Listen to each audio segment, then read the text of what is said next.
What's going on, guys? We are back. European League play predictions are coming up hot for Rlcs Season 9. We talked about this a lot in North America. It's really hard to tell where any of these teams are. No real off-season action going on, and it's a little bit of a question mark of are teams in the right form or not. Obviously, the pros should probably know a little bit better than us, but hey, we got to talk about something leading into the RLCS. So I'm going to do my best guesses at where I think the European League play guys will finish. I actually want to bring up one little thing before we get there. But things will be tough. Europe's always the one, or at least it used to be the region where, like, you know what, anything can happen, right? And we saw it a little bit last season. Veloce surprising everyone with a top 2 bid at the start. The season's a little bit longer now, 9 games instead of 7. Maybe consistency will win out in the end or help out a little bit more. But honestly, anything can happen in a 9-game season. But let's get into it. Number 10. Am I good? Okay, I'm good. Sorry. Number 10, Team Singularity. Basically, there's 3 new Rival Series teams coming in. These guys were the ones that made it in last. Gosmelotho and Noli. I haven't seen, so I've seen them play throughout the rest of it. I don't know. They look like the clear number 3 team from the Rival Series teams coming in. I don't know if they're going to make any waves in the RLCS. Again, it's a hard season to come in where, Singularity is coming in through that extra promotional period, the expansive promotional period. So it's you don't expect much from them, and so I don't expect much to come out of their record here throughout the season. But hey, I want to be surprised. I had Veloce last season, so look how good that made me look last season. Not great at all. So Singularity, you're on the clock. Number 10 spot, the spot that will be automatically relegated back to the Rival Series if they do finish in that spot. Number 9, TSM. We talked about this, my worst roster move of the season. TSM loses Alpha, one of the best players in the world. They pick up Magnus, who had one of the worst seasons of his career last season in the RLCS. They didn't get a win. Obviously, the offensive numbers were incredibly poor. TSM, to me, they had one of the best roster moves you could do last season, picking up Alpha. And everyone's like, all right, now it's time to see what they can do. But then they just kind of went back to we're going to play defense. We'll let Alpha do all the offense, and that clearly didn't work. Maybe that was on TSM. Maybe that was on Alpha. Who knows? TSM picked it up in the promotion tournament at least. It got some more offense going between Metanoris and Rumco, but I just don't see enough offense from this team to really make any waves here in the RLCS, and I think they will go into the promotion tournament as the 9th place team. Moving on, Endpoint, the new kids on the block, Relating Wave, Virtuoso, Nachitao. These guys made waves throughout the Rival Series. No one expected them to do anything.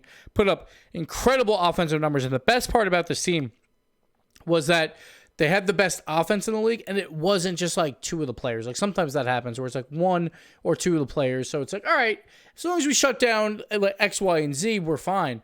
All 3 players, tons of assists, tons of goals per game, really close to each other in the standings. I think all finished in the top 5 or 6 for league play. That's a good sign for Endpoint. I still think they're a relatively young team, no experience in the RLCS, so I think that'll cost them a little bit. But I do bump them up to at least 8th, at least taking down TSM, just because I kind of like what I saw from the league play. Then obviously they go to the playoffs, they lose to Monaco there, and I think it's kind of just the big time stage. We'll see how they handle it. And again, they're one of those underdog teams. I think out of my bottom teams, I think Endpoint is that team that has the best shot at surprising me and making a top 4 spot, even over probably Monaco, who I have next at number 7. But I do think Endpoint, there is potential there. I just need to see it on the big stage. And we'll see how they do. Monaco is my next team. We got some veterans on this team. It's Tigre and Ignite are coming in, extras coming in as well too. But these guys have been kicked from teams before. Maybe there's a reason for that. Maybe that's why they're going to play a little bit better in that redemption period. These guys are talented. But I just don't see them cracking into the top 6 and making playoffs to try for the World Championship. I think they'll finish at a healthy 7th place. That means they'll be back for Rlcs Season 10. But I don't see them going higher than this. Like, it's possible, but I don't see it.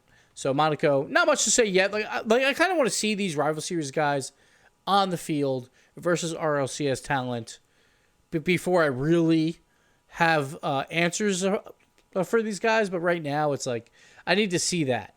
So that's why I have them kind of all at the bottom. Like, I don't think any of them are going to surprise. That's pretty normal in predictions, and then we wait to see what happens. But that's what I have right now. Next up, Veloce esports. I did feel like that Veloce probably had a chance to make upgrades here. Like, who knows? Maybe they could have poached an Alpha or picked up a Scrub. But I do think, like, Alpha and Scrub, they would have not chosen Veloce. I think Scrub, who's probably on Mousesports, it's not official yet as the time of this recording, would have still chose Mousesports over Veloce. I think most of the pros probably don't respect Veloce in terms of, oh, I would actually want to be on this team and like upgrade this team. They made it to the World Championship last season by capitalizing on mistakes, which is a way to make it. They just didn't really wow me all that much. Even to make day 3 of the World Championship was the epitome of the Veloce season. An incredibly boring series, incredibly boring overtime versus the Renegades, and they just wait for a mistake. They didn't even have to score the goal themselves this time. They just waited for the mistake, and they made it to day 3. Veloce, to me, is a team, like, they're a 6th place team in Europe. Like, I do feel like they'll capitalize on the rival series inexperience or the rival series mistakes of these 3 other teams. TSM, I think, kind of is at a downgrade. And Veloce, this is where I see them. Like, I think maybe they can make 5th. But playing against the top 4 teams that we're going to talk about later, like, I don't see them competing in a 9-match season versus those guys. Next up, Barca esports. They lose Bluey, the MVP. I do feel like Bluey was not the roster move that they should have made. I think it could have been Devo. It could have been Ronicky. I think there's arguments for them over Bluey. Who knows why the roster move was made. But Flakes is a very talented player. Flakes... there's a chance that we can really see the Flakes that we thought we would see last season with these guys, because Devo and Ronicky are pretty talented on the other side of the field. I do feel like the problem with Barca was a lot of mistakes last season in Game 5s in big-time moments were Ronicky and Devo. Ronicky and Devo had bad series at the wrong times, and you worry about that happening again here. I think they're 5th.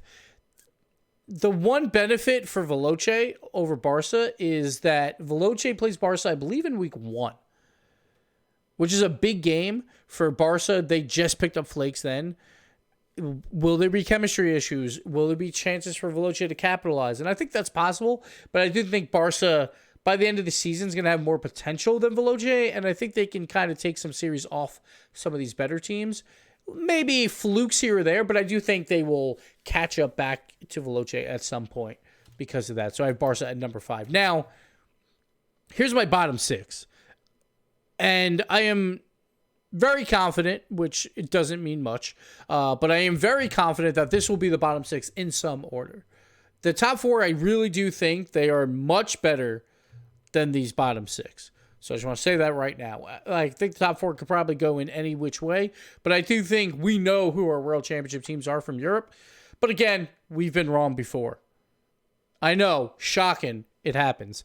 Number 4, Mousesports. Picking up Scrub is a huge move. Now we just got to see how much that elevates Speed and Cooks here. Mousesports fell apart at the end of last season. The one thing I hate the most about this team is they don't capitalize their M. It's really annoying. Mousesports, please. Just help me out. But seriously, Speed and Cooks here. Speed on the defensive side, very, very shaky. But they have Scrub now, who should do a lot of that heavy lifting for them. Like, Cooks here can play a lot of defense. I feel like Cooks here was just there last season on Mousesports. He kind of allowed Speed and a lot to do what they needed to do. But I think if Cooks here can get some chemistry going with Scrub, that this team can really make some damage happen. Speed on the offensive side will probably be really good with Scrub. Just, using that aggression that he used last season, where he got a lot to score a ton of goals. Speed was scoring goals, like when they played Vitality the last 3 games, putting up huge numbers. Things like that is what I expect to see from Mousesports again, and I think their defense will be padded and be much better with Scrub Killa on the rotation to the backfield. They could move up more. I think the hard part is Mouse in week 2 has Reciprocity. And I also think that these top 3 teams are really good. And I think most people would agree. So I have Mousesports at number 4, but I do think they would be a World Championship team as of today. Team Reciprocity, I have as number 3. I think the main issue I have with them is that sometimes it's just too reliant on Chaussette. Ferrer last season and the season before has really picked up the pace, and I do feel like Ferrer has turned into a much better player than I ever expected. He was my most surprising player of 2019, because I thought, like, if we were in January of 2019 and we're like, all right, who's going to be not playing Rocket League at this point in 2020? Ferrer would probably be on that short list of, like, maybe we say 10 players or something like that. I'm like, oh, Ferrer, he probably goes to coaching or something like that. But he's really picked up the pace for this team and has really added another element in whatever way they need. Like, I felt like in the season prior, it was shooting percentage, shooting exceptionally well. Last season, really aggressive play, going for demos, opening up the field a lot for Chaussette to do what he needed to do. But I do feel like this team falls flat at times. Like, if Chaussette is shut down or is just not having a good series, they can fall flat. And I think that could result in losses to maybe some of these bottom teams at times, which could drop them to a number 3 spot. Like, I think normally they're going to be pretty competitive and will take wins against most teams, but I do think they're dropping one series to the bottom 4. Just one. One series to one of these boys here, which might cost them a top 2 spot. So I got Reciprocity at number 3. Moving on. Renault Vitality at number 2. They're bringing in Alpha. I worry about the defensive side of the ball for Renault Vitality. They always have Fairy Peak and K-Dop who can play that role. Alpha, I need to see it from him before I believe that they are still the number 1 team in Europe. Last season, incredibly shaky for them with Scrub Killa. And I think Alpha, there is a chance that everything clicks and everything works fantastically, but I think there's going to be some speed bumps in the road. And I think the one nice thing for Vitality, I probably would have had them lower, is that they play 2 rival series teams back-to-back in week 1 and then week 2. So they open up the season relatively easily. It's versus Team Singularity in week 2 and Endpoint in week 1. And I think they probably take those wins, and then after that, we'll see what happens. They play Dig in week 3. But then they get TSM. Like, I think their schedule is relatively easy. They played the bottom 4 in their first 5 games. They played Dig as one of those games, but I'm sorry, they played Barca. And all right, so 4 out of their first 6 is against the bottom 4 that I have here. I think that's a pretty good schedule for Vitality to start figuring it out, to see how Alpha is doing. But I don't think they're consistent enough right now to be a number 1 team. Now, to be fair, in Europe, I don't know if anyone's consistent enough to be number 1 in Europe, and it could come down to the very last week. But right now, I have Dignitas. The reason why I have Dignitas at number 1, there's a couple reasons. Yukio finally looks like he's in form. Like, his season this season was miserable. His league play was miserable. We've seen him in highlights and on stream pulling off crazy stuff. Missing the easiest goals ever, though, in league play. It's not what we want to see from Yukio. He really surprised me this year of really picking it up and becoming a better mechanical player, in my opinion. But Yukio, to me, like, this team is not about him at all. He just needs to play pretty well.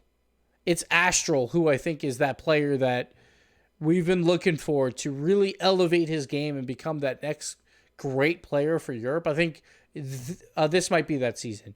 With Violent Panda, like, as that team visionary of, like all these passing plays that we saw at the World Championship.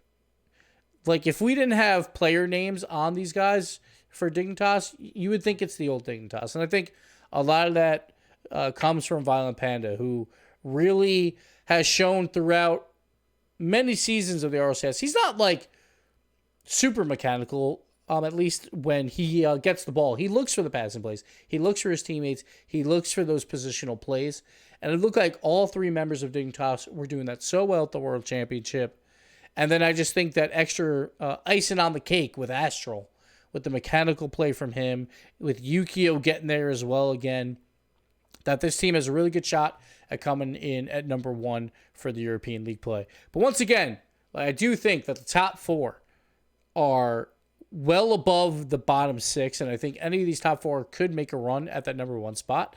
Once again, with the new expanded league, number 1 and number 2, you still get your auto bid to the World Championship. 3 through 6 is the same as well. You go into the playoffs, you play in your page playoff system.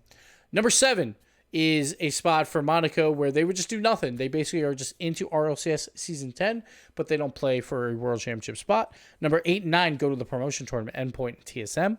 And then finally, Team Singularity will get automatically relegated to the Rival Series.